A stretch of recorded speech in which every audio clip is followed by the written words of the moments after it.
Yes, so good morning, dear students. Today we shall study our second chapter of social studies, that is the nationalism in India.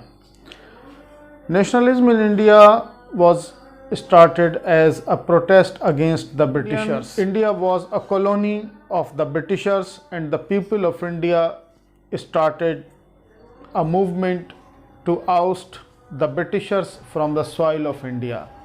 This created a feeling of national unity among the Indian people, and this unity ultimately paved the way for nationalism in India. So we shall discuss all these questions regarding the nationalism in India. Our first question is what was the most important feature of Satyagraha movement advocated by Gandhi ji? Gandhi ji organized Satyagraha in India, and his advocacy of truth and non-violence was the most important feature of his Satyagraha movement. Gandhiji believed that if you are on the right path, then you should not resort to the violence. Why was Satyagraha organized in Champaran in 1916? In 1916, Gandhiji organized a Satyagraha in Champaran district of Bihar against the sharecropping, indigo sharecropping. There was oppressive laws against the sharecroppings, and the farmers were under great oppression due to the British landlords. Gandhiji came to Champaran in 1916 and organized the first mass movement in India, and that is known as the Champaran movement. It was against the indigo sharecropping arrangement. The third question is, why did Gandhiji organize Satyagraha in 1907 in Kheda district of Gujarat? In Kheda district of Gujarat in 1917, there was a crop failure due to bad rain, due to lack of rain, and crop epidemic. But despite this, the Britishers were demanding high revenue from the farmers. The farmers were unable to pay the land revenue. As a result, they started revolting against the Britishers. Gandhiji joined this Satyagraha in 1917 in the Kheda district of Gujarat. The fourth question is, with what object General Dyer opened fire on peaceful gathering at Jallianwala Bagh on 13th April 1919? The chief object of General Dyer was to create a feeling of terror and awe among the Indian people. He wanted to terrorize the people so that they could not get together and rise against the Britishers. Our next question is, what does the term Khalifa refers to? Khalifa refers to the spiritual leader of the Muslim world. So the Khalifa was of Ottoman Empire of Turkey, and they had great following in India. Yes, our next question is, who led Khilafat movement in Bombay? Khilafat movement in Bombay was led by Ali brothers, Maulana Muhammad Ali and Maulana Shaukat Ali. These two people were instrumental in launching the Khilafat movement in Bombay. Later on, Gandhiji supported this movement.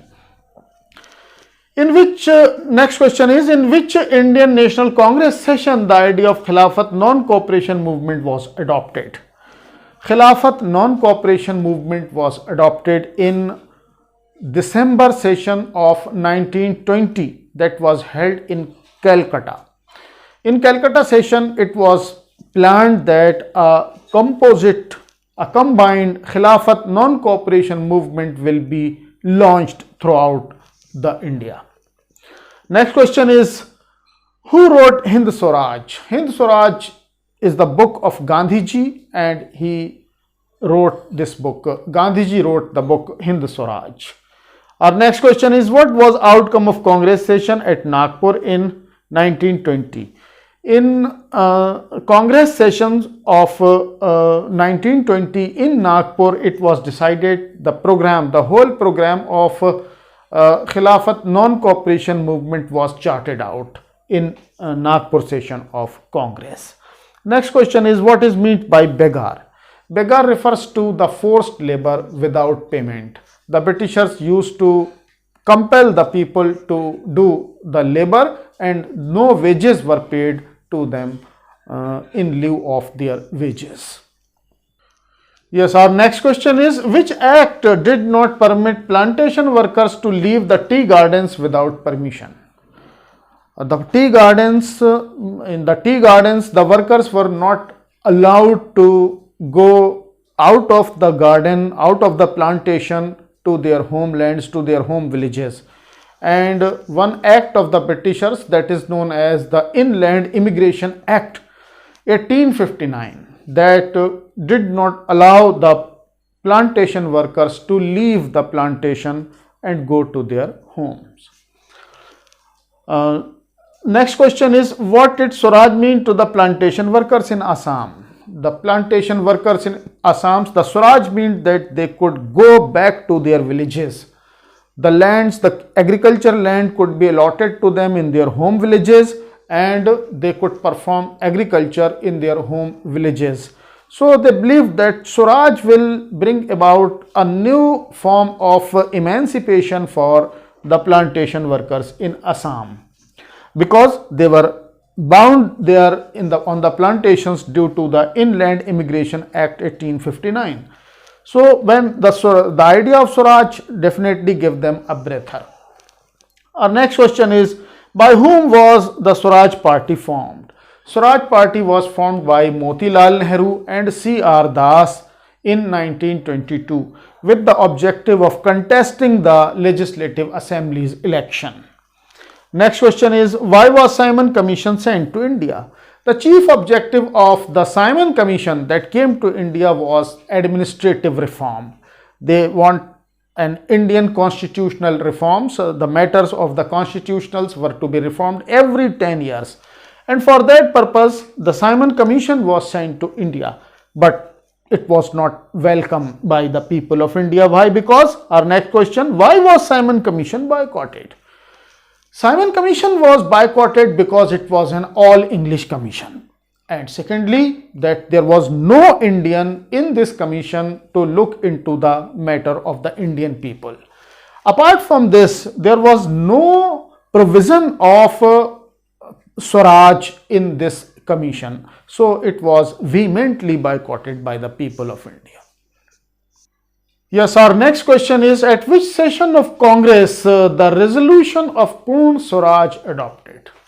The resolution of Purn Swaraj was adopted in Lahore session of Indian National Congress in 1929. It was a landmark session in the history of India because Jawaharlal Nehru was the president of Indian National Congress in this session. It was held in Lahore, and for the first time a demand of Purn Swaraj was raised by the people of India. So Purn Swaraj was adopted in the Lahore session of Indian Congress that was held in 1929. Second question is, why did Gandhiji oppose salt law? The Britishers tried to monopolize the manufacture and sale of salt, and salt was a very essential commodity of Indian food, and it was the sole monopoly of the Britishers to manufacture and sell salt. So Gandhiji went to Dandi, a place where salt is generally made, and he violated the salt law made by Britishers. So that was why Gandhiji was very opposed to the salt law, because he did not want to make a monopoly of salt by the Britishers. Next question is, who led the civil disobedience movement in Peshawar? In Peshawar, one of the very prominent leader of Indian National Congress was Khan Abdul Ghaffar Khan. Khan Abdul Ghaffar Khan, also known as Frontier Gandhi, he was the most important figure in Peshawar and northwest frontier province of India at that time. So it was Khan Abdul Ghaffar Khan who also led a red shirt movement, Khudai Khidmatgar movement in India. But here he was responsible for launching the civil disobedience movement in Peshawar, that is the northwest frontier of India. Next question is, name two industrial organizations which were established by Indian merchants and industrialists to protect their business interest.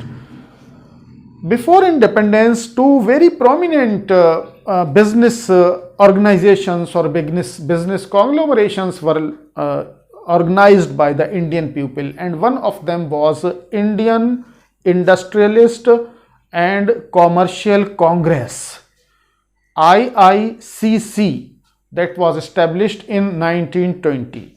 And second organization was Federation of Indian Chamber of Commerce and Industries, that is FICCI, that was organized in 1927. FICCI still persists, it is still there, and it is one of the most important business conglomeration not only of India but of Asia and of the world as well. Our next question is, which movement saw the active participation of women for the first time? For the first time in the history of India, we see the active participations of the women was in civil disobedience. Our next question is, who organized Dalits into Depressed Class Association in 1930? Dr. B.R. Ambedkar. Dr. Bhim Rao Ambedkar was instrumental in organizing the Dalits into the Depressed Classes Association. Dr. B.R. Ambedkar organized Dalits into depressed class associations in 1930. Our next question is, why did Ambedkar and Gandhiji clash in the second roundtable conference? The most important factor for clash between Gandhiji and Dr. B.R. Ambedkar was the separate electorates. Dr. B.R. Ambedkar was pressing hard to make separate electorates for the Dalit people, and Gandhiji opposed it. There were several reasons why Gandhiji opposed this separate electorates for Dalit, but the questions at the second roundtable conference between Gandhiji and Dr. B.R. Ambedkar was about the separate electorates for the Dalit people. Our next question is, why was Gandhiji against the demand of separate electorates? Gandhiji opposed this demand of separate electorates because Gandhiji believed that it is a ploy by the British government to further divide the Indian society. Already Indian society was divided on communal lines on the basis of communal award, and here Indian society was divided into caste lines actually. So Gandhiji believed that this will create disharmony and disunity among the Indian people if separate electorates were given to the depressed class people. But B.R. Ambedkar believed that if they will get separate electorates, definitely they will have representation in the National Assembly and they will have a voice in the House. Next question is, which agreement gave seats to depressed classes, provincials and central legislative councils? Ultimately, Gandhiji and Dr. B.R. Ambedkar reached a pact, and that is known as Pune Pact in 1932. Through this Pune Pact, it was decided between Gandhiji and B.R. Ambedkar that separate electorates will be given, but they will be elected on general votes. Next question is, what was the main point of difference between Congress and Muslim League? The chief areas of contention between Congress and Muslim Leagues was about the future course of elections in the legislative assemblies and how will they contest election in the National Assembly's election. This was the main area of contention. Because both of them wanted to contest election separately, and Muslim League's believes that Congress has more proximity to Hindu Mahasabha. So these were some of the points of contention between the Congress and the Muslim League. Yes, our next question is, by whom was the first image of Bharat Mata painted? The first image of Bharat Mata was painted by Bankim Chand Chattopadhyay, who was one of the most prominent writer of Bengalis. Who wrote Vande Mataram? Vande Mataram, the national song of India, was written by Bankim Chand Chattopadhyay or Bankim Chand Chatterjee.